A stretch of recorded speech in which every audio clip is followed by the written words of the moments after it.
Well, good morning, everyone. It's great to be here with you all this morning. I'm Angela Ferrito, and I'm the president of the Pennsylvania AFL-CIO. Okay,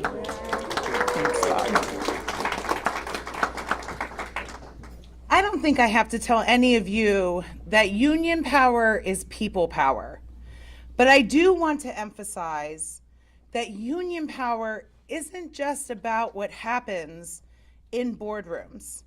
Union power is all about the conversations that we have with each other, member to member, worker to worker, union family to union family. We know that when we show up and when we come together, we win. We've seen it all across the country with historic contracts, and we've seen it right in our own backyard with more people joining unions today than at any point in the last decade.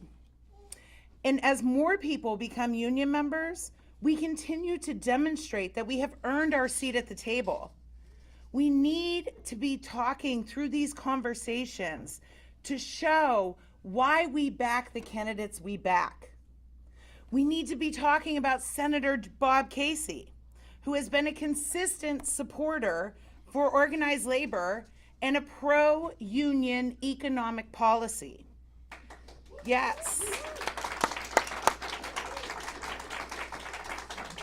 Because here in the Commonwealth of Pennsylvania, we know full well the impacts that strong economic policies can have on working families and everyday Americans.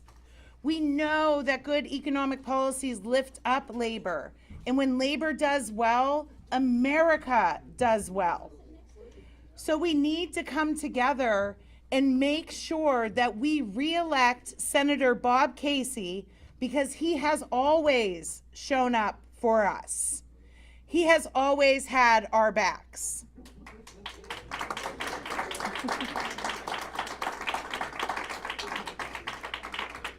I feel like the show is being stolen. Maybe we should see if she has anything to say. She might have something to say. Never too young, never too young.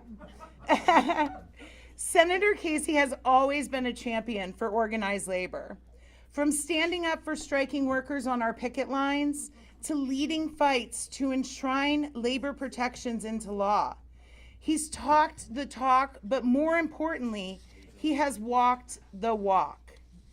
He is a leader with a record of writing and enacting legislation that supports Pennsylvania workers and brings good paying union jobs to our Commonwealth. He is a proud supporter of the PRO Act, which would help protect and expand the fundamental rights of workers in America.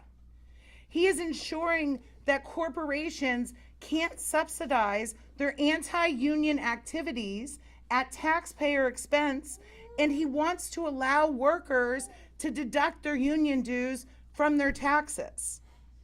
That is a far cry from Senator Casey's opponent, David McCormick. That's right.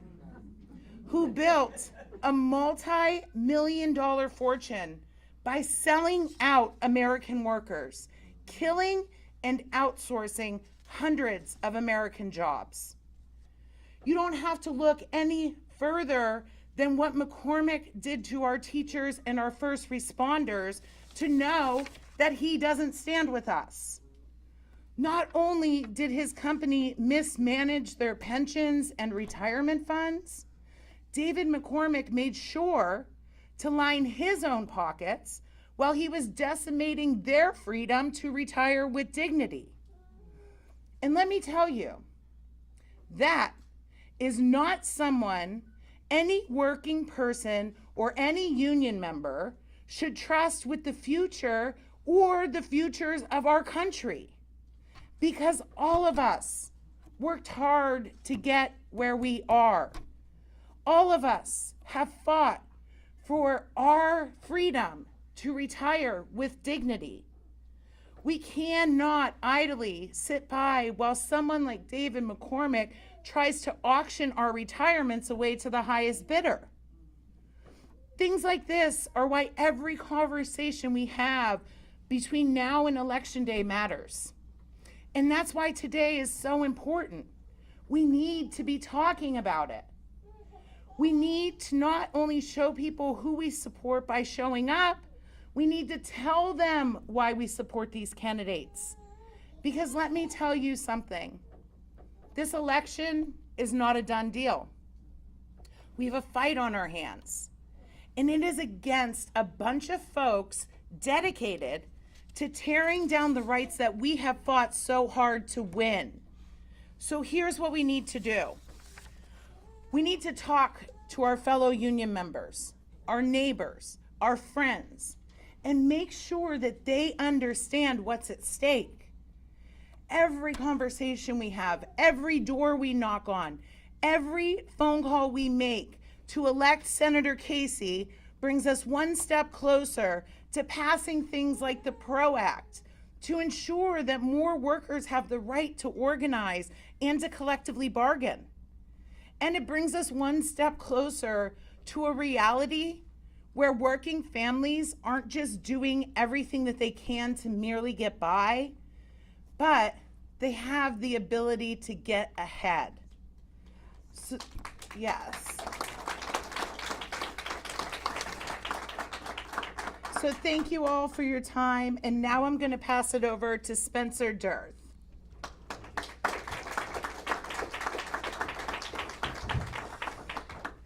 Good morning, everyone. Welcome to Teamsters Local 776. We appreciate your attendance here today.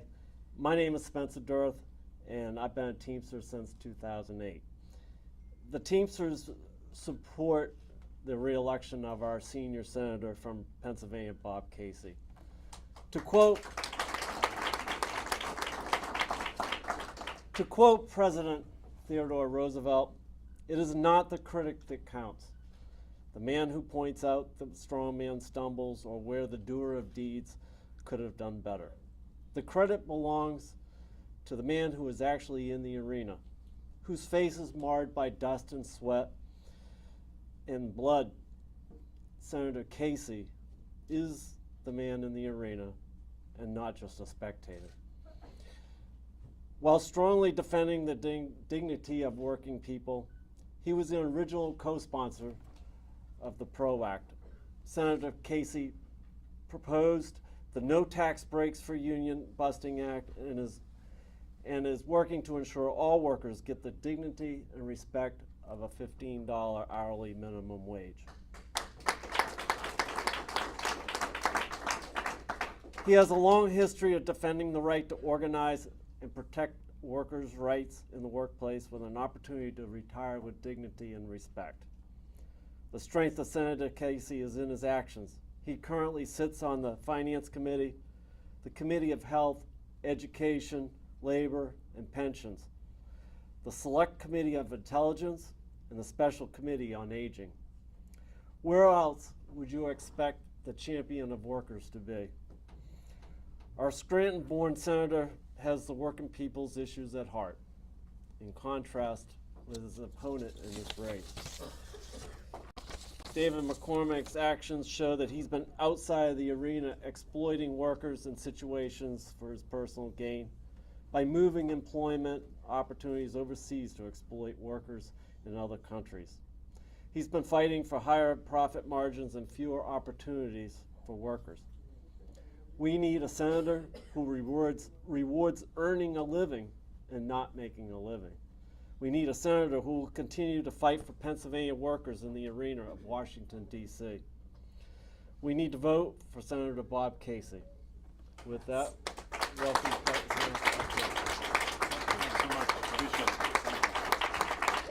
Well, Spencer, thanks very much for your opening comments. I'm grateful to be here with you and everyone at Local 776 and members of AFSCME who are here as well. So we have Teamsters and AFSCME in the room. So let's hear it first for Teamsters. All right? Let's hear it second for AFSCME. And if there are other union members in this place, let's hear it for them. But I wanted to start by thanking Angela for her comments here today to support my candidacy, but in a larger sense, I want to thank her for her leadership of the men and women of organized labor, the AFL-CIO in Pennsylvania, the proudest, strongest labor organization in the United States of America. And I'm so grateful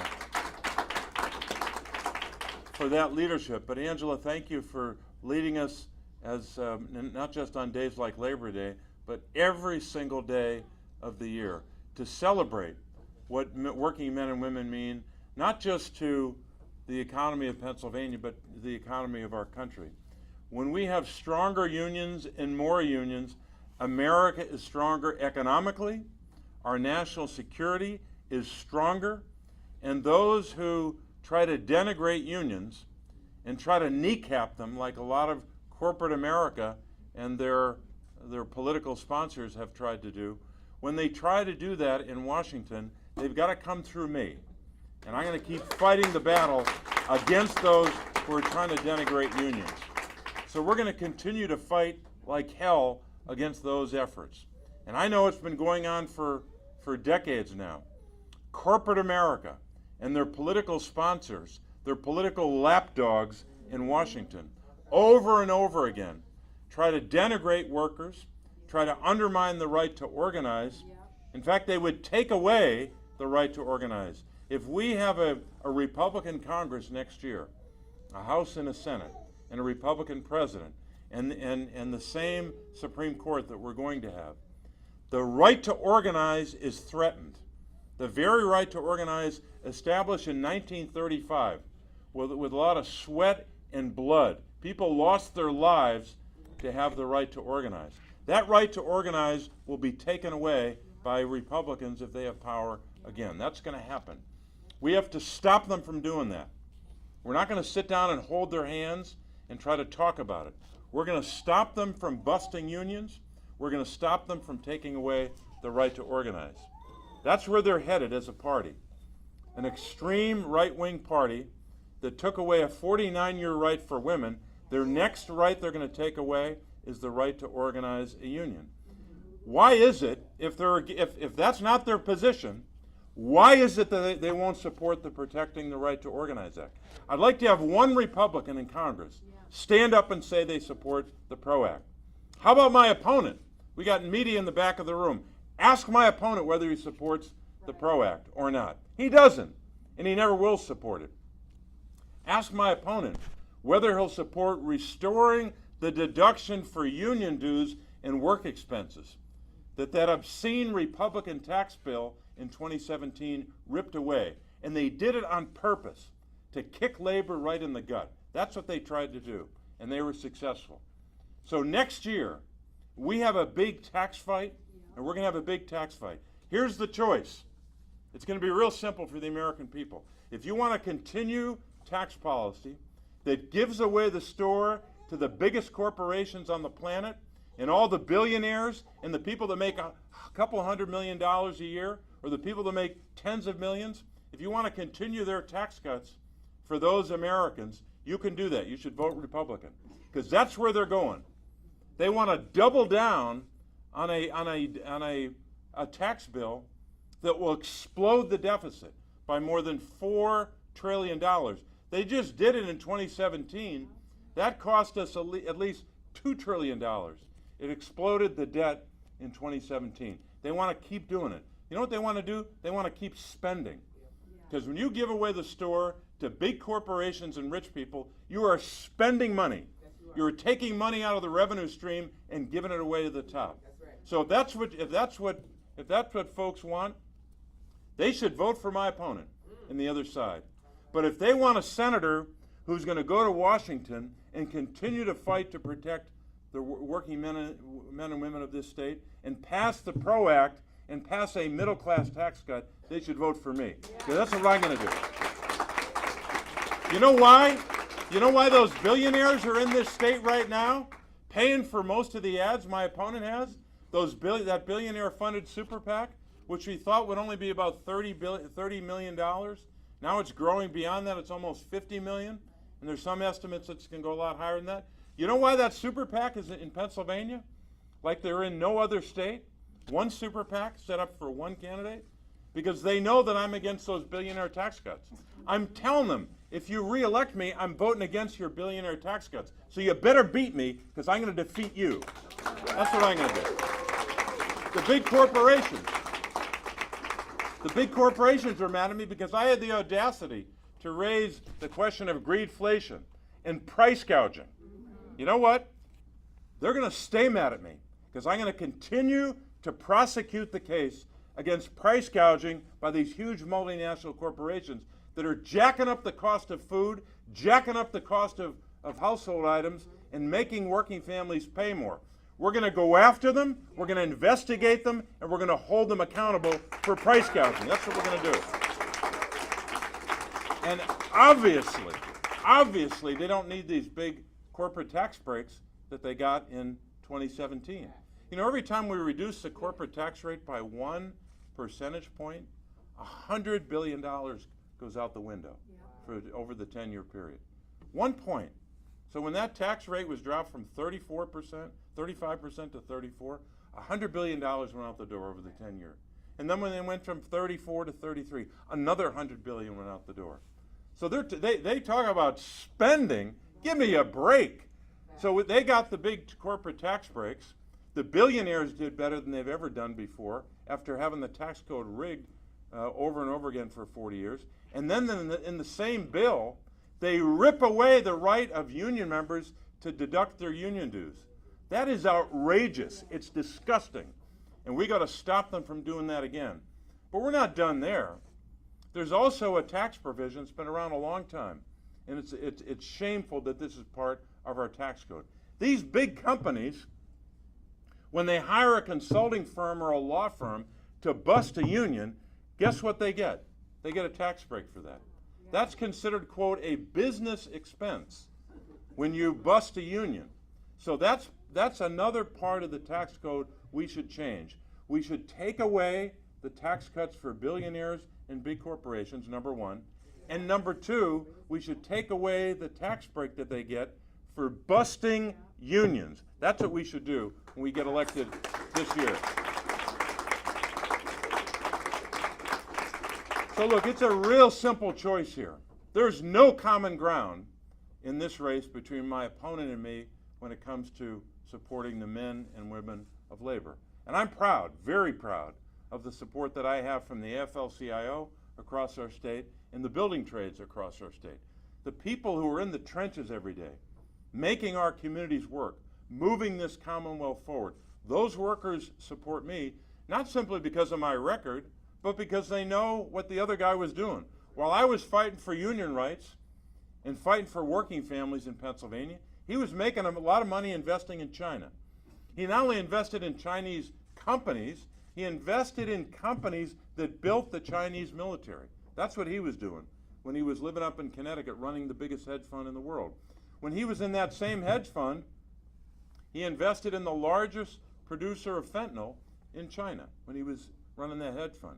And as you heard earlier, he was outsourcing jobs when he was here in Pennsylvania as a CEO. Right. So I think people know the difference between my record and his record. But it's going to become more clear by the end of this race. Take my word for it. It'll be very clear by the end of this race. They also know the difference between what we've been doing with our lives the last decade or so. He was running the biggest hedge fund in the world, and he made a lot of money. And he's telling the people of Pennsylvania over and over again that he was living in Pennsylvania in 2022, in 2023, until the Associated Press wrote a story in August of 2023 where they said he's living in Connecticut. Why would you lie to the people that you seek to represent? You're asking to represent every citizen of Pennsylvania. Why would you lie to them about where you live? About something that basic, about where you live. And I think the people of this state know the difference between what I stand for and what I've been doing and what my opponent stands for. But on this day, when we're talking about labor and the men and women of labor, there is no comparison between our records. And we have to make a fundamental choice. We can elect someone who's going to be working every day in Washington for big corporations and rich people. Hell, he even said he wanted to repeal the infrastructure law. the infrastructure law, which has brought record federal investment. We have never seen the kind of record federal investment in roads and bridges and water systems and high-speed internet. Every single county in the state has benefited. I don't care if it's the most Republican county in the state. It's benefiting because I voted for the infrastructure bill. I delivered that bill to the people of Pennsylvania. But he's against it. He's against it. He's even against the legislation that allowed Medicare to negotiate for lower drug prices, right? The same legislation that capped the cost of insulin at $35 a month for seniors. He's against, he wants to repeal that legislation. The same bill that in January will cap all out-of-pocket costs at $2,000 for Medicare Part D beneficiaries, just like we already capped the cost of insulin for those Americans. Now, I want to do more. I think we should cap the insulin for at $35 a month for everybody who needs it. Grow the number beyond seniors, right? We should cap out-of-pocket costs for everybody at $2,000, in addition to putting it in law as of January for seniors. But he wants to repeal that bill. So that's another big difference. I want to continue to build on what I brought to this state when we invested in infrastructure. In this county alone, there's like $9 million for high-speed internet in Cumberland County alone. Go to every county. I was in Fulton County a couple months ago, the most Republican county in the state. They're getting $7.5 million for high-speed internet because of my vote. He wants to repeal that. So I guess he believes that all the dollars that came to the state in the infrastructure bill, in the American Rescue Plan, where we lifted up families in the grip of the pandemic, when we lifted up communities, I guess he thinks all of that should have been zero. That all those communities and all those families deserved zero because that's his ideological position. And now I guess he thinks that seniors should not have a cap on insulin at $35 a month. I think these positions are disqualifying for a Pennsylvania senator. One of the oldest states in the country, a country that values those who fought our wars, who worked in our factories, who built the strongest economy in the world, who were scientists and innovators and engineers. And all they're asking for in the twilight of their lives is that they have a measure of retirement security, that they have a little bit of help paying for their prescription drug costs. We delivered that, and they're not going to rip it away. We're going to stop them from repealing that law that gave seniors a break on their prescription drugs. So the choice is really clear. The only thing that's left in this campaign is what we all do together, all of our work. Everyone in this room is here because you love our country. Everyone in this room is here because you want to move our country forward. But we got to keep working. I know some people say to me, you know what? I hear a lot about people knocking on doors. We got tens of thousands of people knocking on doors across the state. That's great. But they say, I can't knock on doors for different reasons. I want to do something else. People are writing postcards. They're making phone calls. They're texting their friends and neighbors. They're engaging people in any way they can to tell them to vote this year, to get out and vote like your life depended upon it. And I think that's what's going to make the difference. Your work, your labor, the men and women of organized labor coming together, mobilizing to move our Commonwealth forward and to move our country forward. So I think I'll end with what labor taught me a long time ago when I was a young candidate. That great line from the men and women of organized labor. Early to bed, early to rise, work like hell, and organize. Thanks, everybody.